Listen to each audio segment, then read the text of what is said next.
আরো জোরে বলতে হবে সুবহানাল্লাহ। আশ্চর্য হয়ে যাওয়ার মতো। হ্যাঁ, যার কথা আমি বলেছিলাম, তো যারা এই তাকওয়ার লেভেলে পৌঁছে, যারা এই তাকওয়ার লেভেলে পৌঁছে যে এক সেকেন্ডের জন্য আল্লাহর ধ্যান থেকে দূরে যাবে না, তারাই মূলত ওয়ালি, গস, কুতুব, আবদাল, আখিয়ার, আওতাত, নকিব। জোরে বলেন সুবহানাল্লাহ। আল্লামা সৈয়দ মোহাম্মদ তৈয়ব শাহ কিবলা কাবার কথা বলেছিলাম, মায়ের পেট থেকে অলি হয়ে এসেছেন। সুবহানাল্লাহ। মায়ের পেট থেকেই এই তাকওয়াটা সাথে নিয়ে এসেছেন। সেজন্যই মাত্র 4 বছর বয়সে বাবাকে বলতেছেন, আল্লামা সিরিকুটিকে, बाबाजी आप नमाज में खुदा को देखते हैं, मुझे भी देखना है। বলে আপনি নামাজের ভিতরে আল্লাহকে দেখেন, আমাকে একটু আল্লাহকে দেখার ব্যবস্থা করে দেন। সেই থেকে এই পর্যন্ত পুরো জীবনটা স্টাডি করে দেখা গেল যে আল্লামা সৈয়দ মোহাম্মদ তৈয়ব শাহ কিবলা কাবা এত উঁচু দরজার তাকওয়াবান ছিলেন যে নিজের বাবা আল্লামা সিরিকুটি বলে দিয়েছেন যে তৈয়ব কো মামুলি মত সমঝনা, ও মদরজাত ওয়ালি है। আপনারা জানেন যে জুতার সেই ঘটনাটা, যে জুতা এক মুরিদ তৈয়ব শাহ হুজুরের জন্য জুতা রেডি করেছেন, জুতা বানাবেন সুন্দর করে। খাজা সিরিকুটির পায়ের সেই নকশা নিলেন, নেওয়ার পরে খাজা সিরিকুটিকে বলেন জুতাগুলো কি হলো কিনা একটু দেখেন, একটু পরে দেখেন। হুজুর সাথে সাথে রাগান্বিত হয়ে গেলেন, बोले ये मैं पढ़ नहीं सकता क्योंकि ये तैयब के लिए बनाया गया है, ये मैं पढ़ नहीं सकता, तैयब का मकाम बहुत ऊंचा है। আল্লামা সিরিকুটি কি যেমন তেমন বলি? পৃথিবীতে বাবা সন্তানকে রেসপেক্ট করতে, বাবা সন্তানকে এত মর্যাদা দিয়ে দেখেছি আল্লামা তৈয়ব শাহ কিবলাকে দিয়েছেন আল্লামা সিরিকুটি। 11 বছর বয়সে যিনি কোরআন শরীফ হেফজ করেছেন একেবারে তাসবিদ সহ। আপনারা অবাক হয়ে যাবেন, এই তাকওয়ার লেভেলে যদি না পৌঁছে, তৈয়ব শাহ হুজুর এই তাকওয়ার লেভেলে যারা পৌঁছবে, তো রসুল আরবিকে প্রশ্ন করা হলো যে তাদেরকে আমরা কেমনে চিনব? নবীজি বলেছেন তোমরা কেমনে চিনবা জানো? তাদেরকে তোমরা চিনবা ইজা রু জুকির আল্লাহ। এই তাকওয়ায় যারা পৌঁছবে, বসরার এক গলির মধ্যে, বসরা ইরাকের বসরা আছে না, বসরার এক গলির মধ্যে একজন বুজুর্গ ছিল, অনেক বড় বুজুর্গ। ওনার সামনে কিছু এলাকার ছেলে পেলে খেলাধুলা করছে, একেবারে ওনার প্রতি গাফেল হয়ে গেছে। গাফেল মানে উনি যে আছে না নাই কোনো খেয়াল নাই। তো আরেক ব্যক্তি বলছে এত বড় বুজুর্গ আছে এখানে, তোমরা তার সামনে খেলাধুলা করছো কেন, তোমাদের কি ভয় লাগে না? বলে ওনার তাকওয়া কমে গেছে। নাউজুবিল্লাহ বলেন না। ছেলেরা বলতেছে ওনার তাকওয়া কমে গেছে। তাকওয়া যদি ঠিক থাকতো তাহলে আমরা অটোমেটিক্যালি ওনাকে ভয় পাইতাম, কারণ যারা তাকওয়াবান তাদের ব্যাপারে নবীজি বলেছেন ইজা রু যুকিরাল্লাহ, যারা তাকওয়ার সর্বোচ্চ মর্যাদায় পৌঁছে গেছে তাদেরকে দেখলেই আল্লাহকে মনে পড়ে যাবে,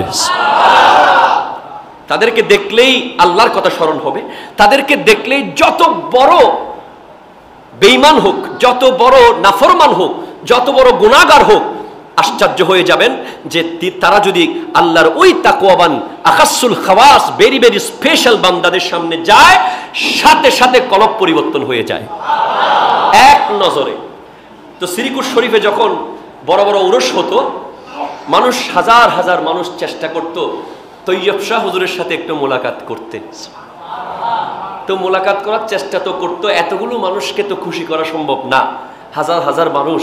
কিন্তু তৈয়ব শাহ হুজুরের তাকওয়ার লেভেল এমন ছিল যে ওনার জীবনীতে পাওয়া যায় উনি ফরজ তো পড়তেন, নফল তো পড়তেন, সাথে সাথে সারা রাত ব্যাপী তাহাজ্জুদের নামাজ পড়তেন। তিনি 11 বছর বয়সে কোরআন হাফেজ হয়েছেন। তিনি সারা দিন বাকি সময় কোরআন তিলাওয়াত করতেন। এমন কোনো মুহূর্ত থাকতো না যে তিনি আল্লাহর জিকিরের মধ্যে নাই। ঘর থেকে বের হলে মাথায় টুপি, চলার সময় উজু করে দরুদ শরীফ, আসার সময় দরুদ শরীফ, বসার সময় দরুদ শরীফ, শোয়ার সময় দরুদ শরীফ।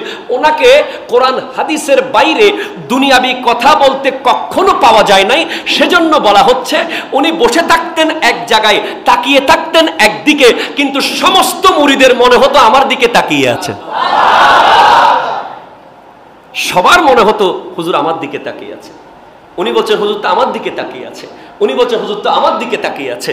সেজন্য হুজুর কিবলা সৈয়দ মোহাম্মদ তৈয়ব শাহ কিবলা কাবা আজ 100 বছর পরে দেখেছেন, 100 বছর পরে দেখেছেন তিনি যখন গৌসিয়া কমিটি বানাচ্ছিলেন, হুজুর अंजुमन तो है तो गौसिया कमेटी का क्या जरूरत है। তো আজকে করোনা কালে প্রমাণ হয়ে গেল যে তৈয়ব শাহ হুজুর দেখেছিলেন ওনার বেলায়েতের নজর দিয়ে যে একদিন এই বাংলাদেশে এই পৃথিবীতে করোনা ভাইরাসের মহামারী আসবে, সেই দিন আর কেউ পাশে থাকবে না, আমার গৌসিয়া কমিটি লাশ দাফন করবে। সুবহানাল্লাহ বলেন।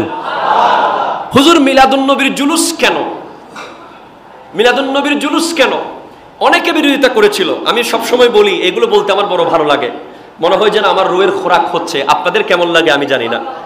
সুবহানাল্লাহ বলেন। হুজুর জুলুস কেন, আমি সারা জীবন চিন্তা করে যখন থেকে আমি জুলুস বুঝতেছি, আমি জুলুস নিয়ে অনেক গবেষণা করলাম। কিরে এখান থেকে এখানে হেঁটে হেঁটে যাওয়া, এটার মধ্যে এমন কি নিয়ামত আছে, এটার মধ্যে এমন কি আছে, কেন যাচ্ছে মানুষ। যখন আমি জামিয়ার লাইব্রেরিতে একদিন স্টাডি করতে করতে একটা কিতাব পেলাম, আন-নি'মাতুল কুবরা আলাল আলম। ওলামায়ে কেরামের জবানে অনেক শুনেছি, কিন্তু নিজে যখন পড়লাম ওই কিতাবের 6 পৃষ্ঠায় আছে যে সিদ্দিক আকবরের কৌল, ফারুক আজমের কৌল, উসমান জুন্নুরাইনের কৌল, মাওলা আলীর কৌল, যেগুলো আপনারা সবাই জানেন। তো মাওলা আলী বলেছেন যে মিলাদুন নবী উপলক্ষে 1 টাকা খরচ করবে, লা ইয়াখরুজুদ দুনিয়া ইল্লা বিল ঈমান ওয়া ইয়াদখুলুল জান্নাহ বিগাইরি হিসাব।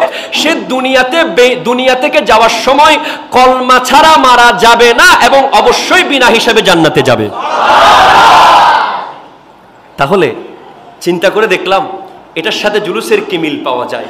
তো আমি পড়েছি, বুঝলাম যে আল্লামা তৈয়ব শাহ দুনিয়া থেকে তো চলে গেছেন, যেতে যেতে মুরিদরা যাতে দুনিয়া থেকে যাওয়ার সময় কলমাটা নিশ্চিত করে যেতে পারে সেটা এনশিওর করে জস্টে জুলুস দিয়ে গেছেন।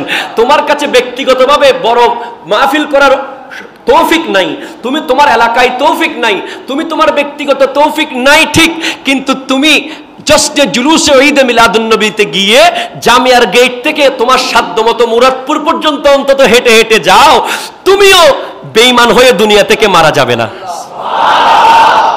তোমার তৌফিক নাই, তুমি জামিয়ার মাঠে গিয়ে বসো, একটু করে বসো, নবীর মিলাদুন নবীতে বসলাম, তুমিও ফাকাত আহিয়া আল ইসলাম, তুমিও যেন ইসলামকে জিন্দা করলে হযরতে ওমর ফারুক আজমের কওল অনুযায়ী তুমিও সেটা পেয়ে যাবে। আর জোরে বলেন সুবহানাল্লাহ। এইগুলো সংস্কারগুলো যেমন তেমন ব্যক্তিকে দিয়ে হবে না, এগুলো হবে যারা তাকওয়ার সর্বোচ্চ লেভেলে পৌঁছে গেছে। পুরো দুনিয়া তাদের বিরুদ্ধে চলে যাবে, সে একাই তিনি দাঁড়িয়ে থাকবে, শেষ পর্যন্ত তিনি একাই জয়লাভ করবে। সেটাই আমরা দেখতে পাচ্ছি।